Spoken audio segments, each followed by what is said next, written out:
Good evening. Welcome to tonight's Lakeville School Board Candidate Forum, sponsored by the Lakeville Area Chamber of Commerce. I am Lowell Coleman of Citizens Bank, Minnesota, and a member of the Lakeville Chamber Board of Directors. I will be your moderator for this evening. The timekeeper for tonight's forum will be Shannon Corlett, the interim president of the Chamber of Commerce. In 2018, there are 4 candidates for 3 open school board positions.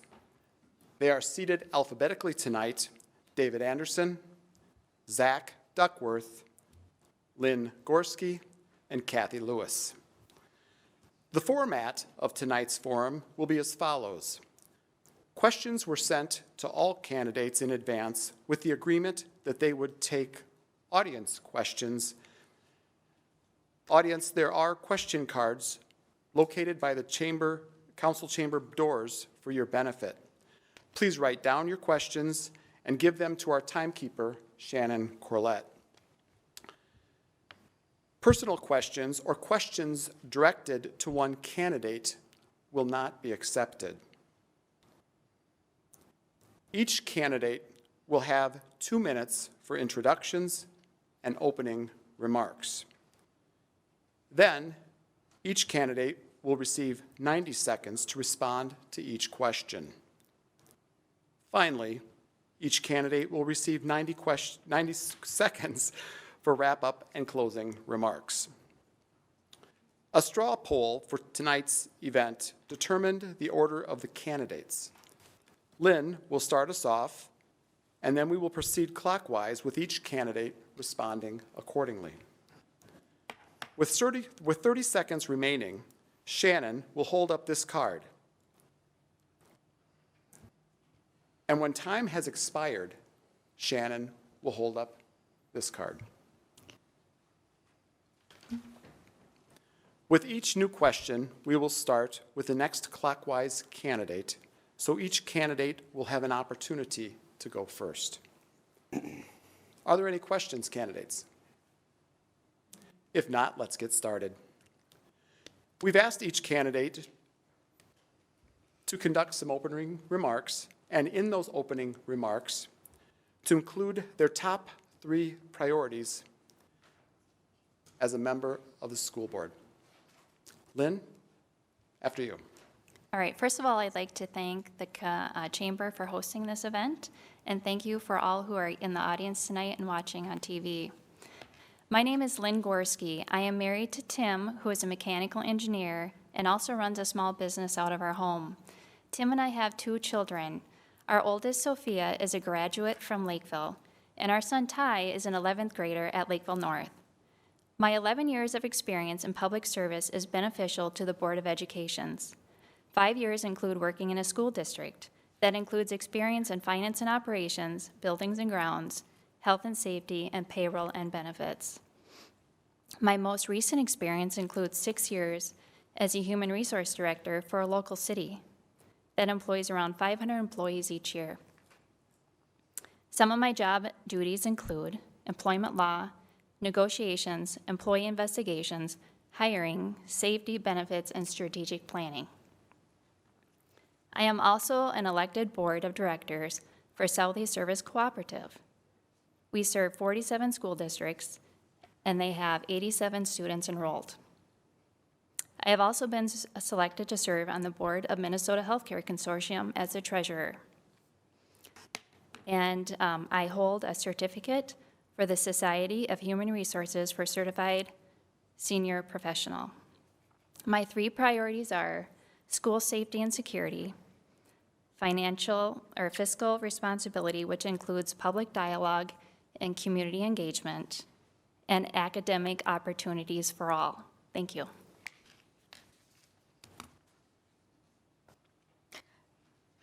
Good evening. I am Kathy Lewis, and I am running for re-election for the Board of Education.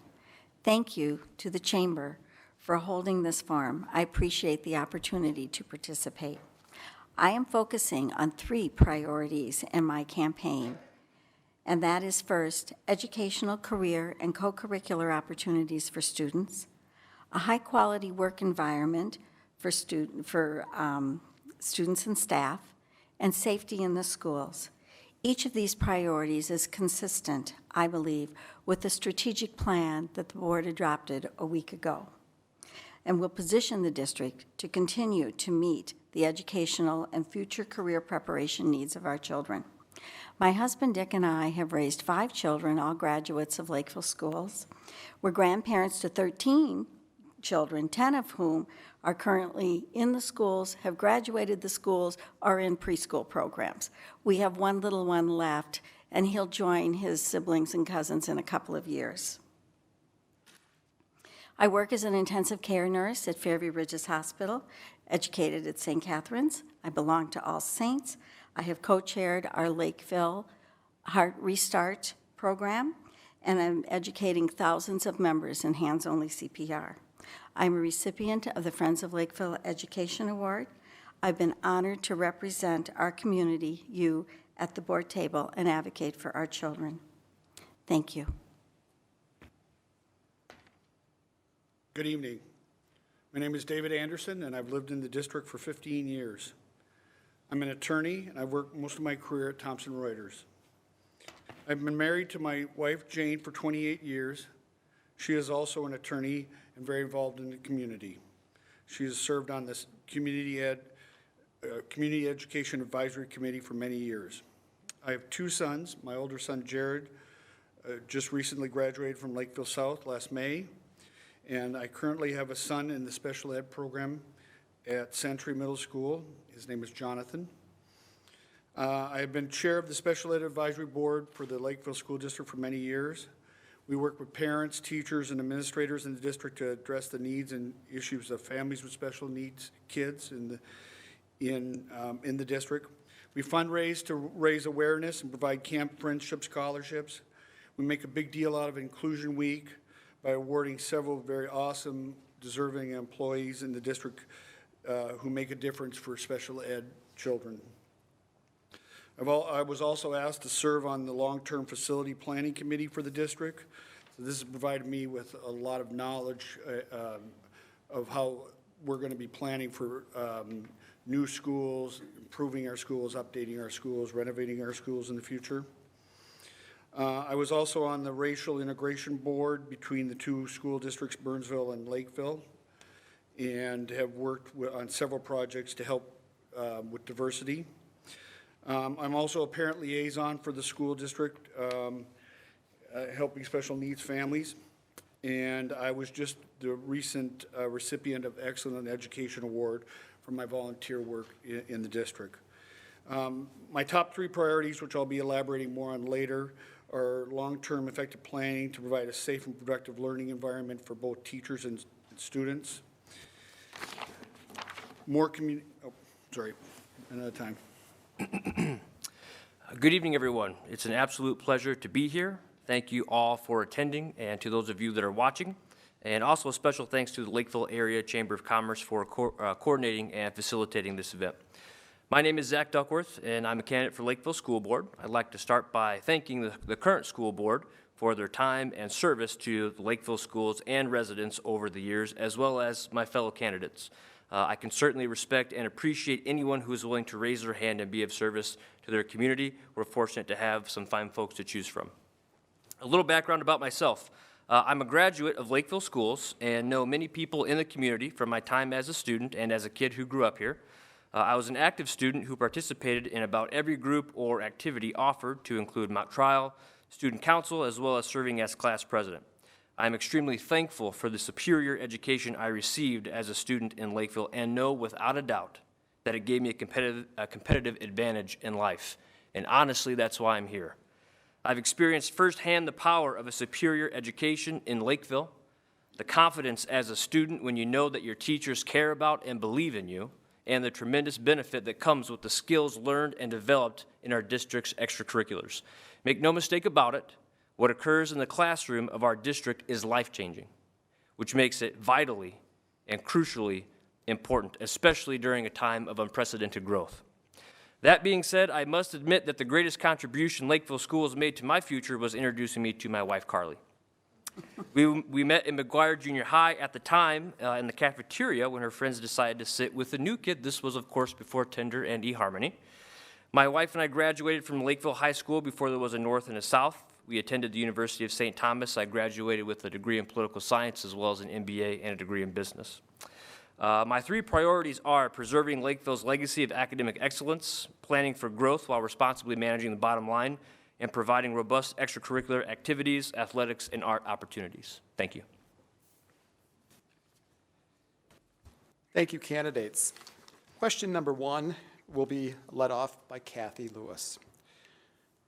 Remember, each candidate, you have 90 seconds to respond to the following question. School funding is always a major discussion. Do you feel the district should pursue A, an increase in the levy for operating revenue, B, pursue special levy for capital projects, or C, focus primarily on budgetary savings? Kathy, 90 seconds. Thank you for that question. The options given in the question are actually some of the strategies that I would use in my decisions about allocations and resources. Each is a very valid tool. The first priority is allocations of resources, in this example, money, according to state law. And there's very little discretion allowed in how we are actually using it. We have to follow the law. I would not limit my decisions of using one option only. I evaluate the programs needed, evaluating the cost and benefits to students and the district, deciding funding accordingly, and to use each strategy where appropriate, usually a combination of many different approaches. A common term, ROI, return on investment, a financial or business term commonly used to evaluate return on monetary investment, is sometimes used to evaluate education programs, but it is very limited in scope because it is a short-term factor that does not take into account, besides the money that we use for our for our district operations, is how prepared the students are for whatever their careers are going to be after leaving our schools to successfully take their place in communities. For large capital projects, building facilities, the state expects the community to bear a certain part of the cost or to support all of it.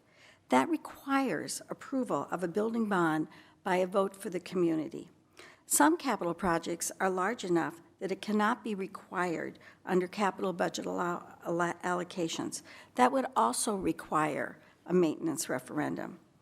I believe the buildings and the facilities in the community are equity for the community, and that the facilities need to be maintained for their function and for a healthy work and learning spaces. And I truly believe that it is so important to balance the budget. Thank you.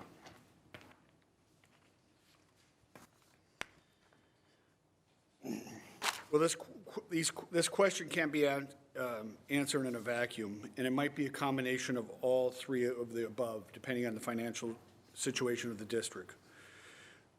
We would need to survey the community to obtain their input, and then form a task force of board members and the community to evaluate and prioritize the true needs of each school. And then we would need to decide which funding sources would be best to obtain that goal. The board doesn't, individual board members don't do this alone, so we would have to come to an agreement on how we would propose if we're going to do budget cuts or levies, and then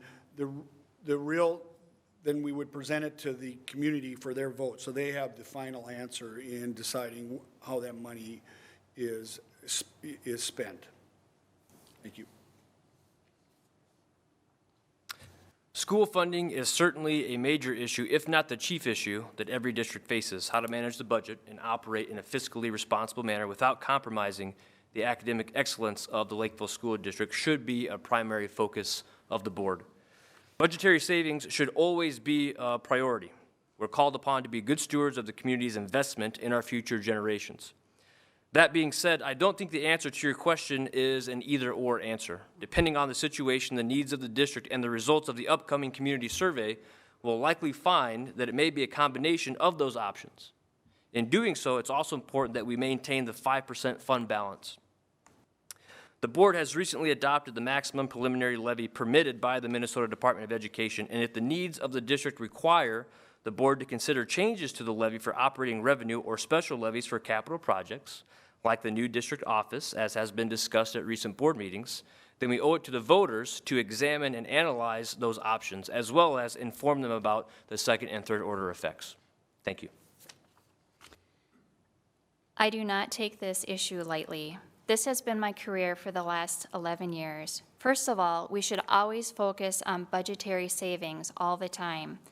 We also need to make sure we are addressing any shortfall areas within our district.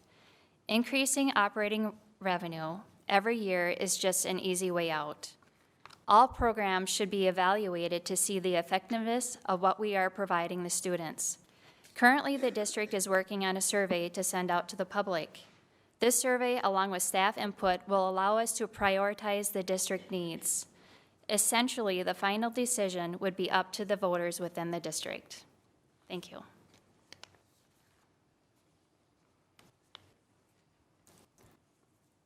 Candidates, question 2 this evening will be led off by David. Lakeville is a growing and thriving community with businesses increasingly struggling to find workers. Demographic trends only increase this problem into the future. What would you change or improve in the curriculum to better equip students with the skills needed in today's workforce? David? Well, let me start. I already think both high schools and teachers do a great job preparing our kids for traditional college careers. I think continuing to expand those opportunities with more online STEM and AP classes will help in that area. But I just attended the State of the School presentation by the superintendent at the Chamber of Commerce luncheon meeting last Thursday. And I got to meet and eat lunch with some local business owners who are very interested in working with the school district to expand opportunities for kids in the district through our career path program. And so we need to expand more training, more mentorships, more internships, more guest speakers. And I think when the kids can get some real life experience working for real employers, it will better equip them for the real world after they get out of high school or if they decide to go on to college. Thank you. As a small business owner in the field of real estate, I couldn't agree more that equipping our students with the skills necessary to succeed in today's workforce is of vital importance, and those skills might be different from student to student. During the annual State of the School address last week, we heard the superintendent explain that part of the 2018 to 2021 strategic plan approved by the board is community connectedness. It's a vital component of that plan. That encompasses the partnership between Lakeville area schools and the Lakeville area Chamber of Commerce regarding their workforce initiative. Regarding changes, I think we should double down on the workforce initiative and accelerate the career and technical education for our middle and high school students, which is consistent with that strategic plan that's been outlined by the superintendent. I would love nothing more than to see concepts like the Lakeville North Advanced Business Academy be expanded upon and allowed to reach more students, practical business and economic knowledge, as well as the ability to be introduced to some trades would be of extreme value to our students and their futures. It might help some students discover what their strengths and talents are, or in my case, what they're not. Thank you. I struggle with this exact issue every day. This is a real epidemic that needs to be addressed. We are all struggling to find qualified applicants for jobs like the trades and STEM careers. First of all, we need to introduce options to the students and build partnerships with our local businesses and educational systems. These introductions need to happen at an early age before high school. Let's show our students real-life experience to show them what options they have after graduation. There are so many ways we can accomplish this. For example, internships, mentorships, exposure to multiple career pathways, STEM junior achievement type programs in junior high and even elementary schools. We could even do a Lakeville leadership, which the students enroll in a course that learns about businesses and jobs within our community. We have so much untapped potential. When we went to college, we could explore different electives to see if it sparked our interest. College is too expensive for our children to explore. They need to know what they want to do for a career path as soon as they graduate. There are many paths to be successful. It's up to our students to decide the path they want to take. Thank you. Well, I'd like to build on everything that you all have said because I agree with you. And so therefore, preparing students for their future lives involves a solid base. And 194 can offer opportunities in all the disciplines, including STEM and arts, as well as career exposure. College has been the goal for the majority of our students, and 194 has done a great job preparing our children for that option.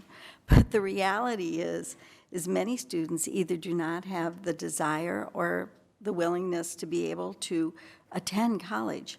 Many students do not know what they are best suited for. For every one career that requires a college degree, there are 7 others that require post-secondary preparation, but not a degree. I have and will continue to even more strongly advocate for exposing students to potential careers, jobs, options, as well as what it takes to get to those positions. How to go about advancing their post-high school education. What do they like to do or not? What are the costs, not only in money, but time, energy, and so forth, but also strategies as what to do if plans are derailed and by life and life experiences and how to get back on track. Students do not always have effective ways to know what they like or they are good at, told usually to follow their passions. However, I think they need to know how to transfer that passion into a viable career, whatever it is. Education is more than just book learning, and we know that. That is why I support career exposure, self-evaluation and training, as well as co-curricular opportunities to give students a chance to figure out what they want to do and develop their talents. The question involves positions in our community that are available today and do not need a college degree. Lakeville Works is a partnership with the Chamber and the business community and our district to develop these opportunities for our students. I support this partnership wholeheartedly. Candidates, question 3 will be led off by Zach. In the near future, Lakeville school buildings are likely to reach capacity. How would you balance the need for more classrooms or building space with current spending priorities? Zach? That's a great question. And as somebody that works with people that constantly move to Lakeville specifically for our schools, it's a question that's of vital importance. This is one of the most pressing questions that the district and the community faces. Many of our schools aren't likely, they're not likely to reach capacity. It's very certain that they will. Our elementary schools are currently at 86.7% capacity. Middle schools are at 92.4%. High schools are 86.2%. 4 of our schools are over 90%, Lake Marion Elementary, Eastview Elementary, Century Middle School, and Lakeville South High School. All the while, enrollment continues its trend upward sharply. If you look at a graph that shows enrollment in Lakeville schools, it doesn't just look like this, it looks almost like this. It doesn't take much analysis to clearly read the writing on the wall. We need to implement both short-term and long-term initiatives to solve this problem for the community and voters. Failing to do so means schools that are over capacity and classroom sizes that are not conducive to teaching or learning. As it relates to current spending priorities, I support using lease levy funds to add 1 set of K-5 classrooms to Eastview and Cherryview elementary schools. It's the fastest and most cost-effective way to have an almost immediate impact on the capacity crisis we will have if we fail to take action now. This course of action eliminates the need for major school boundary changes. I'm sure voters would appreciate that. And it doesn't require a significant increase to the budget from a staffing standpoint. It's simply the most fiscally responsible thing to do at this point.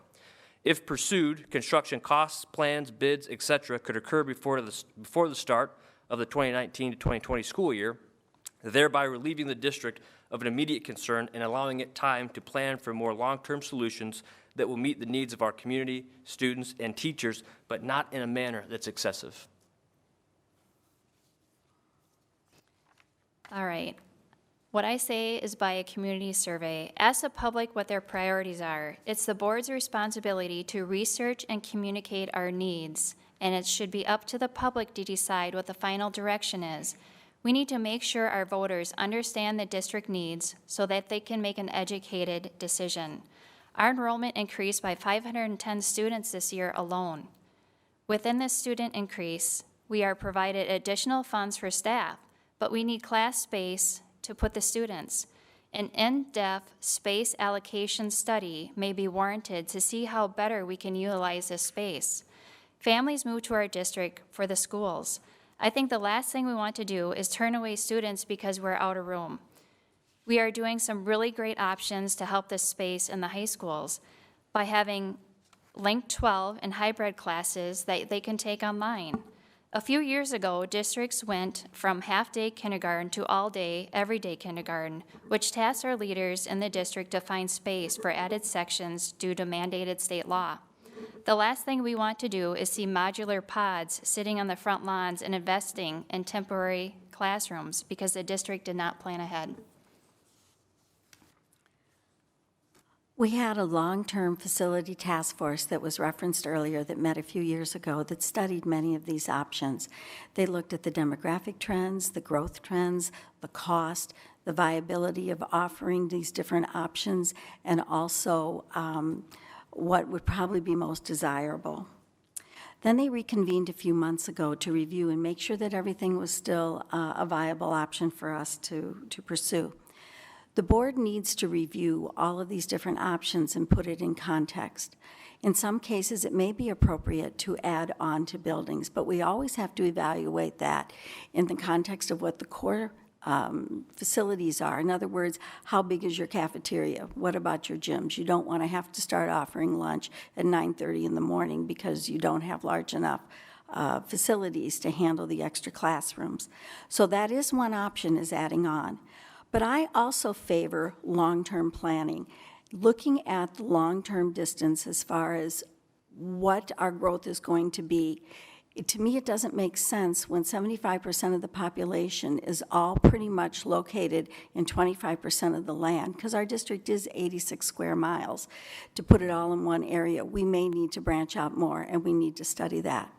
A survey has been mentioned, and that will be coming forward that I hope all of you will respond to be able to give us ideas or to give us ideas of what you think about what the strategic plans were that were offered by our facilities task force.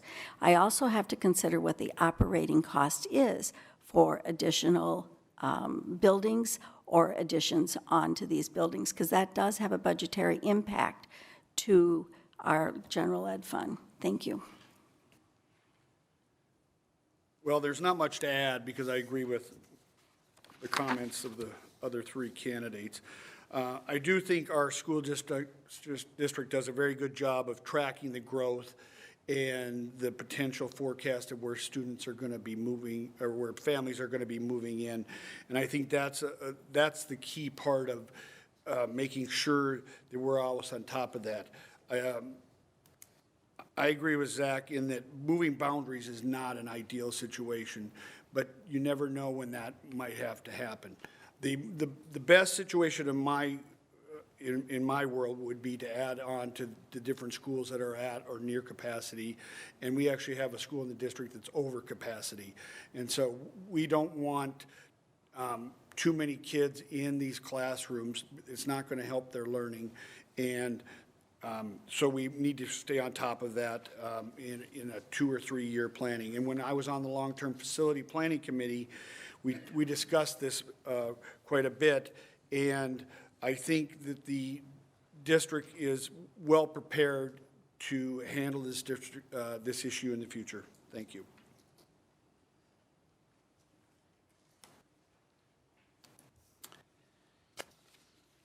A question from the audience has to deal with the same subject matter as buildings and grounds. It's regarding school safety.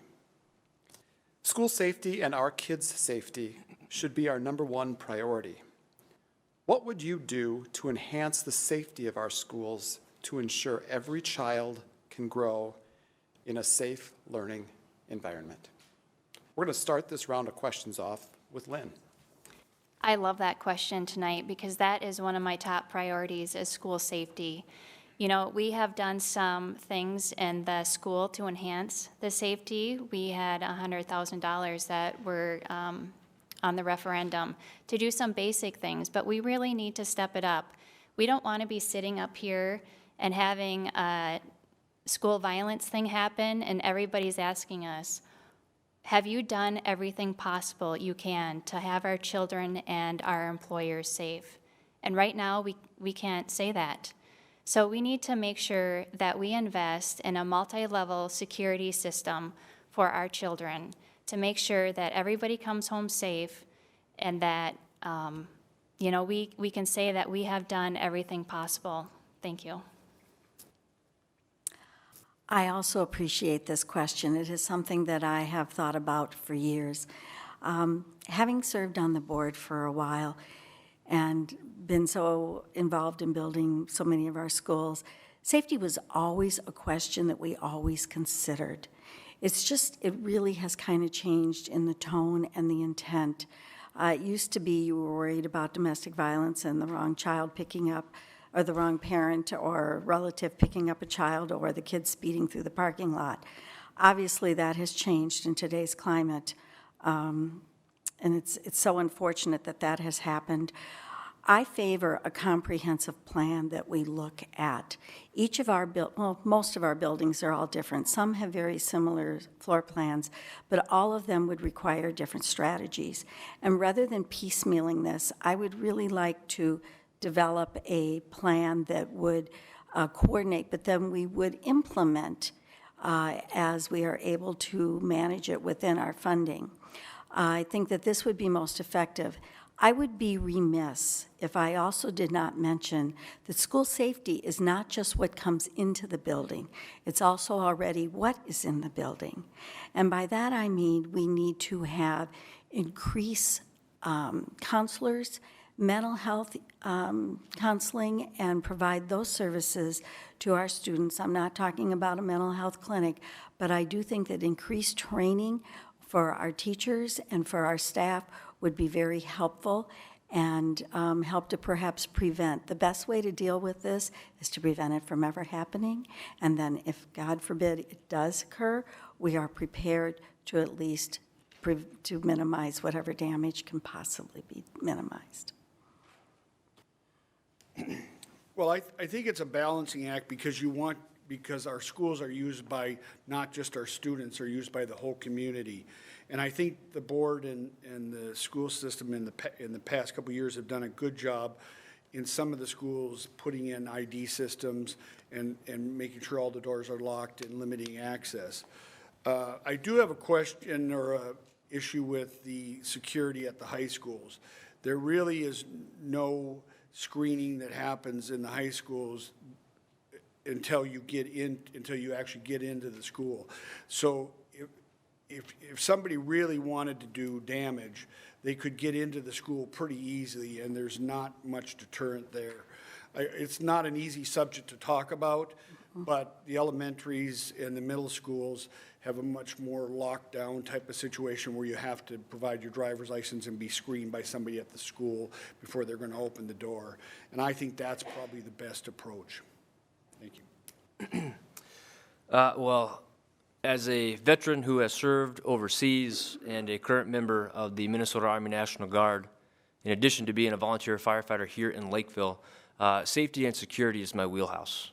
It's an absolute priority, and it's something that we have to think about daily when it comes to protecting our students, our teachers, our administrators, and our staff. And you do that by staying vigilant, staying practiced, and staying rehearsed. You can't afford to slip into complacency when it comes to safety and security in our schools. We need to continue to provide training for our teachers, staff, administrators, and students. They need to go through exercises and drills on how to respond to certain instances that may or may not occur. And like Dave mentioned, it's not something that anybody wants to think about, but it's something that we have to think about and keep on the forefront of everybody's mind.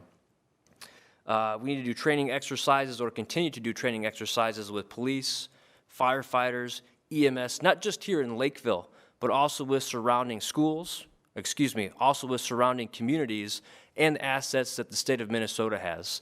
If and when an event if an event happens, there's going to be a lot of people that get called upon to respond to it. And if we don't know how to work together to address the issue, then it could be chaos. So being vigilant, practiced, and rehearsed is the key to keeping our kids safe and protected. Thank you.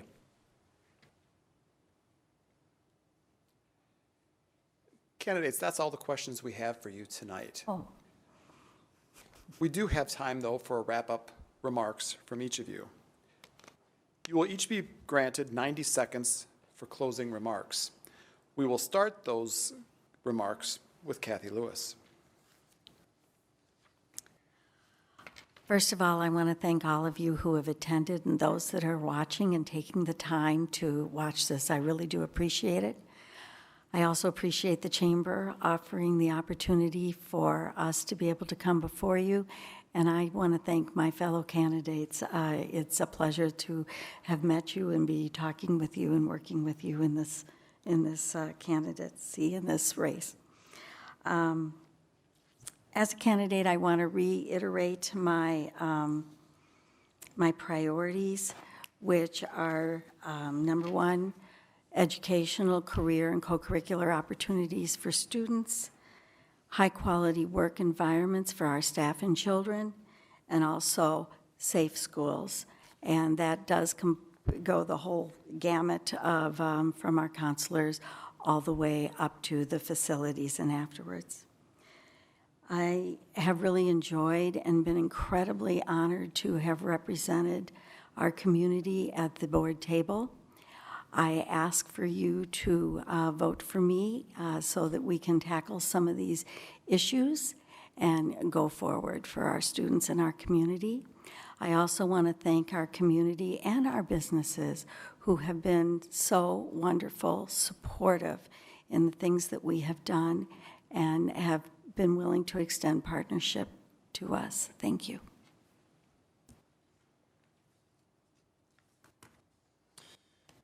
In closing, I would like to thank all of the teachers, the paras, and many others who have worked with our family in our personal journey as parents. Giving back to the community is important for my work-life balance and also a way to stay actively involved in decisions forming the educational futures of our kids and future generations of learners. I've volunteered for almost a decade to that end and have met and collaborated with many great people in the district as I've done this. It would be a great honor to take the next step and probably serve with the capacity on the school board. And to get to my two priorities that I didn't get to in my opening, I talked a little bit about one of them, or the second one before, and that's more community involvement in the training and guidance and mentoring of our youth to prepare for tomorrow's work environment. I think that's very important. And I think the third one, beside the safety, which is obvious, is improving the communications, improving the receipt of information and input from the parents and the community, and also improving our communication outward to these groups, because this district does a lot of great things, but it's sometimes not always communicated in the best format, and I'd like to improve that. Thank you. Thank you again to everyone in attendance and to those watching. I appreciate your commitment to our students, community, and schools. I believe in serving our community and, more importantly, in serving our future generations. I believe in a school district that is laser-focused on providing our students an excellent academic education, extracurricular activities, athletics, and fine arts opportunities. I believe in a school district that listens to and is accountable to the community that it serves. I believe in a school district that values its educators, administrators, staff, and other professionals, that enables those entrusted with our children to do the best job that they can. As a parent with kids in the district, I believe in a school district that is safe and secure, where every child feels comfortable and can focus on learning. I believe in a district that graduates young men and women who are equipped with the knowledge needed to tackle the workforce or pursue higher education, whichever path they're drawn to.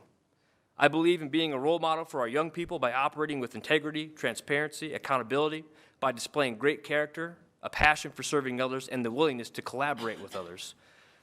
More than anything else, I believe in developing future leaders. I believe in our community, our teachers, our students. I believe that our best days as a district are ahead of us. That's why I'm here to partner with you, the voters, to ensure that the Lakeville Area Schools' legacy of excellence continues and that we craft a vision for the future so bright that it's blinding. That what our young people deserve, and I know that's what our young people deserve, and I know that's what we desire to provide them. And so I ask for your support and your vote. Thank you so much. I strongly believe in this district. I am amazed at our staff and what they accomplish. Like many other families, my husband and I made the decision to move to Lakeville to provide more opportunities for our children. That move was a great decision for our family. Not only are we a great school district, we need to grow and expand our partnerships to make this a greater workforce community. My experience of being a leader has prepared me to represent the voters at the district. I am a strong professional who is not afraid to stand up for what is right and just. I will work hard to make sure we are planning for the future. I have been busy meeting with staff and citizens to the district to hear what their concerns are. We need to strengthen our relationships and partnerships with the city and local businesses. I have a proven track record of collaboration. I am able to set my differences aside and work together at the issues at hand. Please visit my website, www.votegorski.us, to find out more information about me and to contact me. I would be honored to hear from you and your concerns on the district. I am very humbled to be sitting up here today, and I ask for your vote on November 6th. Thank you.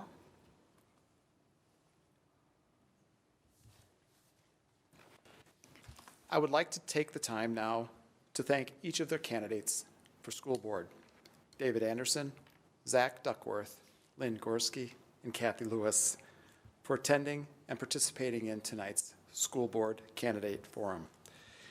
I'd also like to thank the City of Lakeville and their staff for the use of this facility and taping tonight's events.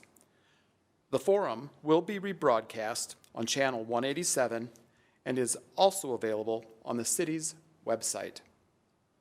The Lakeville Area Chamber of Commerce has not and will not endorse any candidates in any election this year.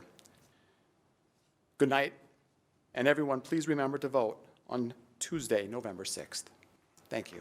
Thank you. Thank you.